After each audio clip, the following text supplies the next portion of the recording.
რა იქცა ევროკავშირს და უნგრეთს შორის ახალი დაპირისპირების მიზეზად. ტრამპი რუსეთ-უკრაინის თემით გაღიზიანებულია. ევროკავშირი კი რუსეთს ახალ სანქციებს უწესებს. რას ერჩის ტრამპი ჰარვარდს? საბჭოთა ჯარისკაცების გმირობა, რომელმაც მთელი მსოფლიო მოხიბლა. ჩვენს ისტორიული მოვლენების რუბრიკაში მოგიყვებით სულ რამდენიმე წამში. მე ნუგზარ რუხაძე ვარ.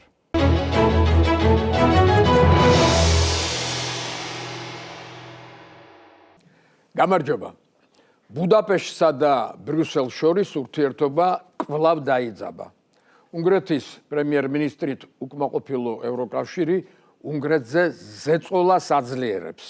ბრიუსელის განაწყენების ახალი მიზეზი LGBTQ საზოგადოებისა და არასამთავრობო ორგანიზაციების მიმართ ბუდაპეშტის მკაცრი ზომებია. მანამდე დაპირისპირების მიზეზი უნგრეთის მთავრობის მიერ პრაიდის პარადის აკრძალვა იყო. სულ მალე კი უნგრეთის პარლამენტი მიიღებს კანონს არასამთავრობო ორგანიზაციების შესახებ, რომელიც საზღვარგარეთიდან დაფინანსებული არასამთავრობო კომპანიების შავი სიის შექმნას ითვალისწინებს. მომავალში ამ ორგანიზაციებს უცხოური დაფინანსების მიღება მხოლოდ საგადასახადო სამსახურის ნებართვით შეეძლებათ. კანონი ასევე გაართულებს ქვეყნის შიგნით კერძო შემოწირულობების შეგროვებას, რაც ახალ ბიუროკრატიულ დაბრკოლებებს შექმნის. ამ ფონზე ევროკავშირის 20 ქვეყნის წარმომადგენელმა ბრიუსელსა და სტრასბურგში ერთობლივ განცხადებაში ევროკავშირის ხელმძღვანელობას უნგრეთისთვის ხმის უფლების ჩამორთმევისკენ მოუწოდეს. ხმის უფლების ჩამორთმევის პროცესი გაწერილია ევროკავშირის ხელშეკრულების მე-7 მუხლში, რომლის ასამოქმედებლად ევროკავშირის ყველა წევრის თანხმობაა საჭირო. ამის მიღწევა კი ფაქტობრივად შეუძლებელია, რადგან 27 წევრიდან მინიმუმ ერთი ქვეყანა ყოველთვის უარზეა. ამჟამად სლოვაკეთი ჯინიანობს. თავად ევროკავშირის კონსტრუქცია რთული და ჩახლართულია, რომლის წინააღმდეგი იყო ხოლმე ბრიტანეთი. დიდი ბრიტანეთი ყოველთვის აკრიტიკებდა ბრიუსელის ბიუროკრატიას, მაგრამ ბრიუსელს, პარიზსა და ბერლინს ევროკავშირის მართვის ასეთი სქემა ხელს აძლევდა, რადგან ამ რთულად აღსაქმელ კანონებს ბრიტანეთის წინააღმდეგ ხშირად იყენებდნენ. მაგალითად, ბლოკავდნენ ევროკავშირში მისი სოფლის მეურნეობის პროდუქციის ექსპორტს და სხვა.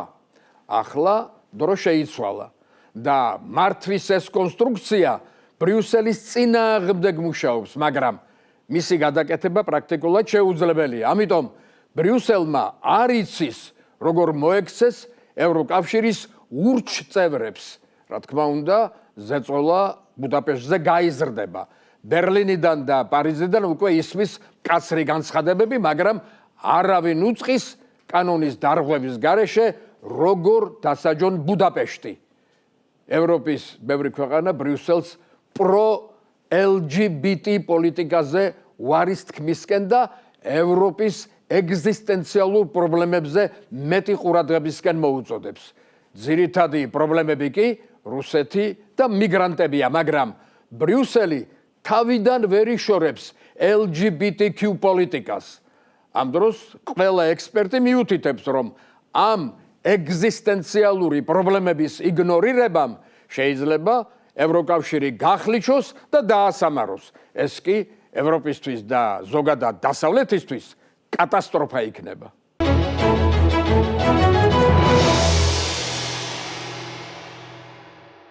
ამერიკის პრეზიდენტის საარჩევნო კამპანიის ყველაზე დიდი დაპირება უკრაინის ომის 24 საათში დამთავრება იყო. დონალდ ტრამპის ინაუგურაციიდან 100-ზე მეტი დღე გავიდა, მაგრამ სისხლიანი ომი უკრაინაში ისევ მძვინვარებს. ანუ ტრამპმა ვერც ომი შეაჩერა და დაპირისპირებულ მხარეებს ვერც სამშვიდობო შეთანხმება დაადებინა. უფრო მეტიც, კონფლიქტი თითქოს ახალ სტადიაში გადავიდა და ისეა გამწვავებული, რომ ამერიკელებმა დიდი მცდელობის მიუხედავად ცეცხლის დროებითი შეწყვეტაც კი ვერ მოახერხეს. ტრამპი იმდენადაა იმედგაცრუებული, რომ მოლაპარაკებებიდან გასვლით იმუქრება. სისხლისღვრა არ ჩერდება. მხარეები ერთმანეთს ასობით დრონებით უტევს. რუსეთის შეტევაზე გადავიდა და წინ მიიწევს. რუსულმა არმიამ ათეულობით სოფელი დაიკავა და ქალაქ პოკროვსკს უახლოვდება, რომელიც უკრაინის არმიის პლაცდარმია დონბასში. რუსეთის არმიამ ასევე დრონებითა და რაკეტებით შეტევა უკრაინის დედაქალაქ კიევზე მიიტანა. ტრამპი ამ ყველაფრით ისე გაღიზიანდა, რომ რუსეთის პრეზიდენტს მთელი მსოფლიოს გასაგონად შეუტია. ასე თქვა, პუტინთან ყოველთვის კარგი ურთიერთობა მქონდა, მაგრამ რასაც ახლა აკეთებს, სრულიად მიუღებელია. თავს ესხმის კიევს და ხალხს ხოცავს, თლად გადაირიაო. იმედგაცრუებულნი არიან ტრამპის ადმინისტრაციის წევრებიც, სახელმწიფო მდივანი მარკ რუბიო და ვიცე-პრეზიდენტი ჯეი-დი ვენსი, რომლებიც სინანულით აღიარებენ, რომ უკრაინის ომს ვერ აჩერებენ. ვენსის თქმით, მხარეების მოთხოვნები ისეა ერთმანეთს დაშორებული, რომ კომპრომისის მიღწევა ვერც ერთ საკითხზე ვერ ხერხდება. თავად ტრამპი ისეა გადაღლილი და გაღიზიანებული უკრაინის თემით, რომ ამ საკითხზე არაფრის გაგონება აღარ უნდა. ფაქტობრივად აღიარა, რომ ჩიხში შევიდა და აღარ იცის, როგორ მოიქცეს. ტრამპის წარუმატებლობამ არა მხოლოდ დემოკრატები, არამედ ზოგიერთი რესპუბლიკელი სენატორიც დააფიქრა, რომლებიც ტრამპისგან პუტინზე ზეწოლას მოითხოვენ. ტრამპი კი პუტინის მიმართ ხისტი პოლიტიკის წინააღმდეგია.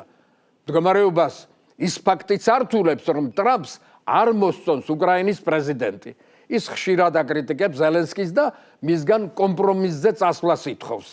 ტრამპის ენაზე თუ ვიტყვით, მოლაპარაკებისთვის ზელენსკის ხისტი კარტი უჭირავს ხელში. ის ურჩიშვილივით იქცევა, თუმცა ახლა პოლიტიკა ოდნავ შეცვალა და საჯაროდ აღარ ეწინააღმდეგება ამერიკის პრეზიდენტს. დონალდ ტრამპი დილემის წინაშე დგას. ან ზეწოლა უნდა მოახდინოს რუსეთზე, ახალი სანქციები დაუწესოს და უკრაინას მეტი იარაღი მიაწოდოს, ან უნდა აღიაროს, რომ რუსეთის პრეზიდენტთან ვერაფერს გახდა. ამის აღიარება კი ტრამპის რეპუტაციის შელახვას ნიშნავს. ტრამპს ნამდვილად უნდა ომის დამთავრება და რუსეთთან მშვიდობის დამყარება, მაგრამ კატეგორიულად ეწინააღმდეგება იმ მოსაზრებას, რომ რუსეთს მთელი უკრაინის შაკლაპვა სურს. ერთი სიტყვით, ამერიკის პრეზიდენტი რთული, უხერხული და არასასიამოვნო არჩევანის წინაშე დგას. ევროპა უკმაყოფილოა ტრამპითაც და პუტინითაც. ევროპელ ლიდერთა უმრავლესობა ერთხმად აცხადებს, რომ პუტინს არ სურს ომის დამთავრება, ამიტომ ერთადერთი გზა რჩება დასავლეთმა რუსეთზე ზეწოლა უნდა გაზარდოს. ამერიკა კი ამ მიმართებით პასიურობს. შესაბამისად, ევროკავშირმა ხელთიგდო ინიციატივა და რუსეთის მიმართ უფრო ხისტი პოლიტიკის გატარება დაიწყო. მაგალითად, რუსეთის წინააღმდეგ სანქციების ახალი პაკეტი მიიღო, რომლის მთავარი მიზანია რუსეთს მნიშვნელოვან სამხედრო ტექნოლოგიაზე წვდომა შეუზღუდოს და ენერგორესურსების ექსპორტში ხელი შეუშალოს. გარდა ამისა, სანქციების სამიზნე რუსეთის ჩრდილოვანი ფლოტია, რომლის მეშვეობით რუსეთი ნავთობის ექსპორტს ახორციელებს. სანქციების მიღების შემდეგ გერმანიის ბუნდესკანცლერმა ფრიდრიხ მერცმა რუსეთზე ზეწოლა განაგრძო. მან საჯაროდ განაცხადა, რომ გერმანია უკრაინას რუსეთის ტერიტორიების დასაბომბად შორი მანძილის რაკეტების გამოყენების უფლებას აძლევს. რუსეთს უმწვავესი რეაქცია ჰქონდა ფრიდრიხ მერცის განცხადებაზე და ევროპას მესამე მსოფლიო ომის დაწყებით დაემუქრა.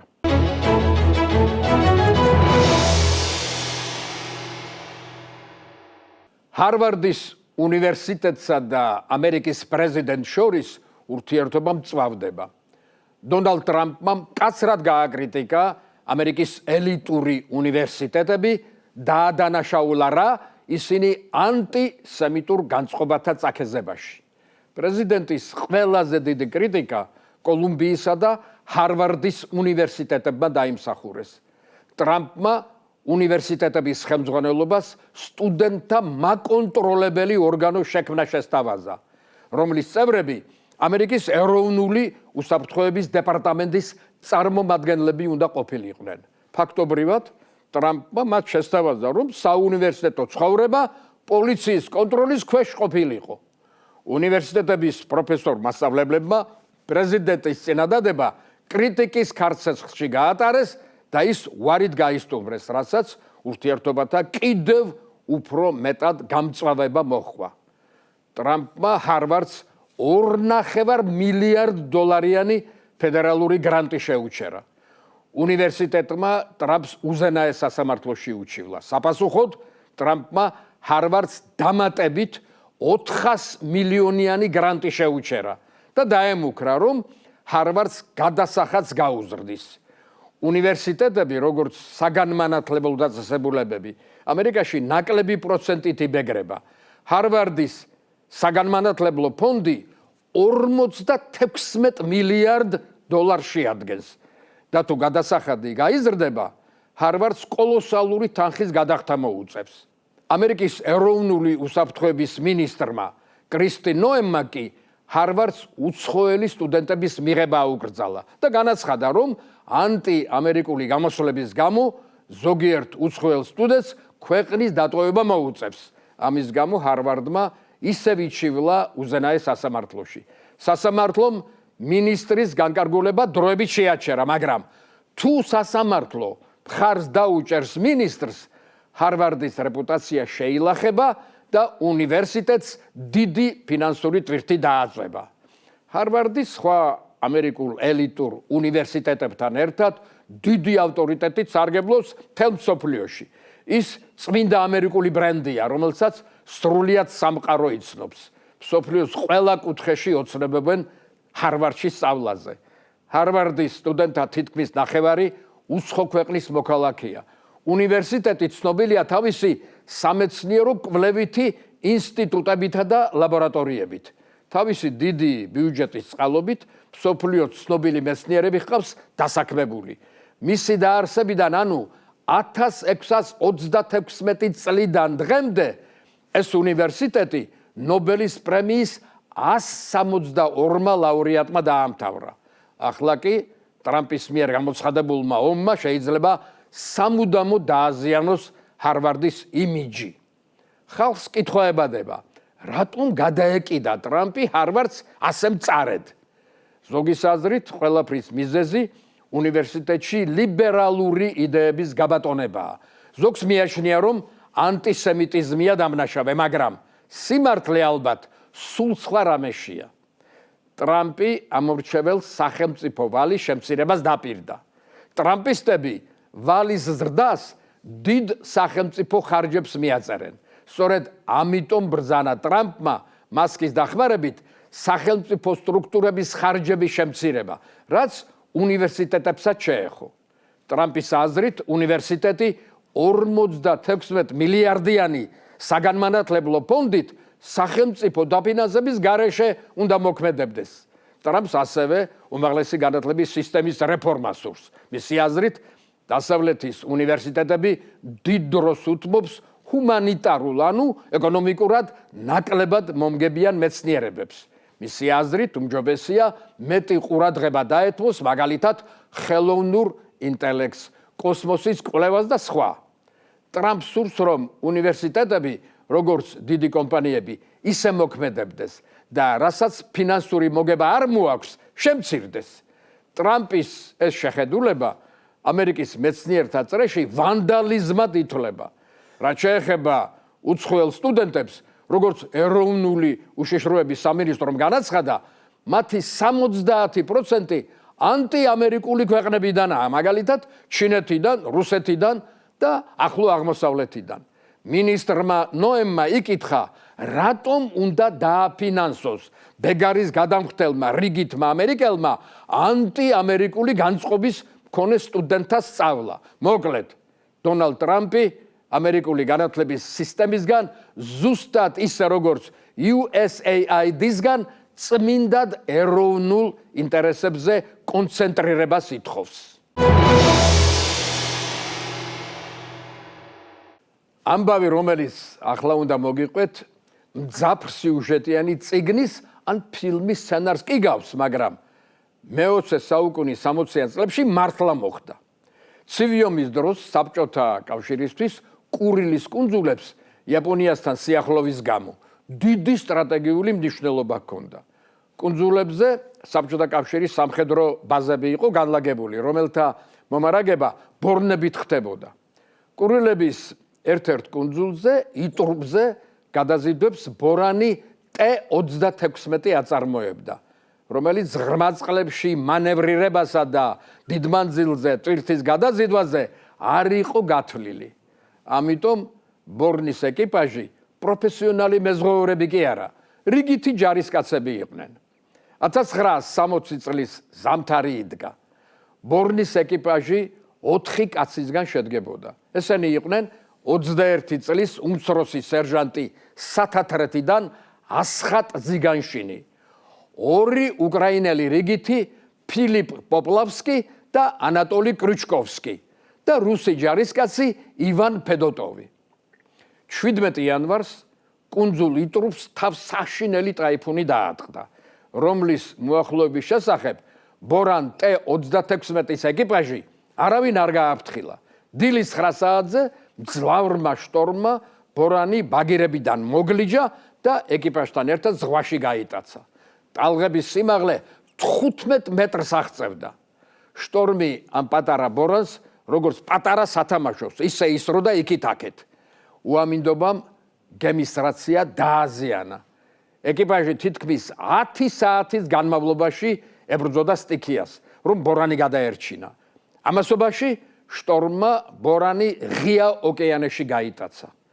საზღვავისა და კავშირის გარეშე დარჩენილმა ჯარისკაცებმა თავი რომ გადაერჩინათ, საკვებისა და წყლის დაზოგვა დაიწყეს. ბორანზე დარჩენილი საკვების მარაგი მხოლოდ 2 ვედრო კარტოფილს, 1 პურს, 2 კილა ჩაშუშული ხორცის კონსერვს, 1,5 კილო ღორის კონს, ცოტა ბარდას, ასათსა და თითო შეკვრა ჩაისა და ყავას შეადგენდა. შტორმის დროს სასმელი წყლის მთავარი აბზი დაიცალა. ამიტომ ეკიპაჟმა ბორანის ძრავის გამაგრილებელი სისტემის წყლის გამოყენება დაიწყო, რომელსაც ჟანგის გემო დაჰკრავდა. და რომ არ მოწამლულიყვნენ, წვიმის წყლის შეგროვება დაიწყეს. ბიჭებმა გემბანზე დიდი ზეწრები გაფინეს, რომელიც წვიმაში სველდებოდა და მათგან გამოწურულ წყალს მოიხმარდნენ. 2 კვირის შემდეგ საკვების მარაგი რომ ამოიწურა, მათ ყველაფრის ჭამა დაიწყეს, რაც იჭმეოდა. ჯერ კარტოფილის ნაფცქვენებიდან სუფის გაკეთება მოახერხეს. შემდეგ საპონსა და კბილის ფხვნილს მიადგნენ. ბოლოს კი ტყავის ქამრებისა და ჩექმებისგან ამზადებდნენ საკვებს. მათ ქამრები და ჩექმები წვრილ-წვრილად დაჭრეს, ზღვის წყალში მოხარშეს და შეწვეს. როგორც ერთი მათგანი იხსენებდა, ახალგაზრდა ორგანიზმი ყველაფერს ინელებდა. რა თქმა უნდა, თევზის დაჭერას ცდილობდნენ, მაგრამ ანკესის გარეშე არაფერი გამოსდიოდათ. კურილის კუნძულების სამხედრო ბაზამ ბორნის ძებნა გამოაცხადა, რომელშიც საბჭოთა კავშირის წყნარი ოკეანის მთელი ფლოტი ჩაება, მაგრამ დაკარგული ბორნის მიგნება შეუძლებელი აღმოჩნდა. ვერავის წარმოედგინა, რომ შტორმი ბორანს საბჭოთა კავშირის საზღვრებს მიღმა კარგაშორს გაიტაცებდა. ძებნას ერთი გარემოებას ართულებდა. მაშინ 2 დაპირისპირებული სახელმწიფოს ფლოტი წყნარ ოკეანეში სამხედრო წვრთნებს ატარებდა. შესაბამისად, ოკეანის წყლების ზოგი ზონა დახურულად იყო გამოცხადებული. საბჭოთა კავშირის ხელმძღვანელობა ოფიციალურად არ აღიარებდა, რომ ბორანი ეკიპაჟთან ერთად დაიკარგა. ძებნიდან რამდენიმე დღეში საბჭოთა გენერალიტეტმა მიიჩნია, რომ ბორანი ჩაიძირა და ძებნა შეწყვიტა. მე-40 დღეს ბორანის ეკიპაჟმა შორმანძილზე გემი შენიშნა, მაგრამ სასიგნალო საშუალებათა არ ქონის გამო გემმა ბორანს ისე ჩაუარა, ვერც კი შენიშნა. მშიერ მწყურვალმა და სასოწარკვეთილმა ეკიპაჟმა შველი სათხოვი და გამოსამშვიდობებელი წერილები დაწერა, ბოთლში ჩადო და ზღვაში გადაყარა. მალე შიმშილისა და წყურვილის გამო ჯარისკაცებს ჰალუცინაციები დაეწყოთ. 7 მარტს ბორანს თვითმფრინავმა გადაუფრინა. ეს ამერიკის ავიამზიდის USS Kearsarge მზვერავი თვითმფრინავი იყო, რომელიც მიმდებარე ავკატორიას ათვალიერებდა. მან ბორანი შენიშნა და სიგნალი გემს გადასცა. მალე ავიამზიდი ბორანს მიუახლოვდა და ეკიპაჟი დაღუპვისგან იხსნა. ამერიკელებმა საბჭოთა ჯარისკაცებს ყოველმხრივი სამედიცინო შემოწმება ჩაუტარეს და დააპურეს. ისინი გაოცებულნი იყვნენ ამ ამბით. საქმე იმაში იყო, რომ ბორანი 51 დღეს 1700 კილომეტრი დაშორდა საბჭოთა მიწას. ამერიკელები ასევე აღფრთოვანებული იყვნენ საბჭოთა ჯარისკაცების ქცევით. მშიერ მწყურვალნი, სიკვდილთან პირისპირ მყოფნი, ველურებად კი არ იქცნენ, ყველა ადამიანური თვისება შეინარჩუნეს. გადარჩენილი საბჭოთა ეკიპაჟის ამბავი მთელ მსოფლიოს მოედო. ავიამზიდი მალე სან-ფრანცისკოში ჩავიდა, სადაც გადარჩენილ ეკიპაჟს თბილი შეხვედრა მოუწყეს. სან-ფრანცისკოს მერმა საბჭოთა ჯარისკაცები დააჯილდოვა და ქალაქ სან-ფრანცისკოს საპატიო მოქალაქეობა მიანიჭა. როგორც ეკიპაჟი მოგვიანებით იხსენებდა, ისინი ამერიკულმა ხელგაშლილობამ გააოცა. მაშინ ამ ორი ქვეყნის მოქალაქეები ერთმანეთის მტრებად ითვლებოდნენ. ეკიპაჟი სან-ფრანცისკოდან ნიუ-იორკში გადაფრინდა, სადაც საბჭოთა ელს შეხვდა. რადგან ექიმებმა ჯარისკაცებს ხანგრძლივი ფრენა აუკრძალეს, გადაწყდა სამშობლოში გემით დაბრუნებულიყვნენ. ისინი საკრუიზო გემით ჯერ საფრანგეთში ჩავიდნენ, შემდეგ კი თვითმფრინავით მოსკოვში ჩაფრინდნენ. შინ დაბრუნებულებს, როგორც გმირებს, ისე დახვდნენ. საბჭოთა ხელმძღვანელობამ ეკიპაჟი ორდენებით დააჯილდოვა. ასე დამთავრდა ეს საოცარი ამბავი. მე კი ვიტყოდი, რომ არის ზოგად საკაცობრიო ღირებულებები, რომელიც ყველაფერზე მაღლა დგას. დღეს სულ ეს იყო, მადლობა ყურადღებისთვის, მე ნუგზარ უხაძე ვარ და მომავალ შაბათს ისევ თქვენთან ვარ. ნახვამდის.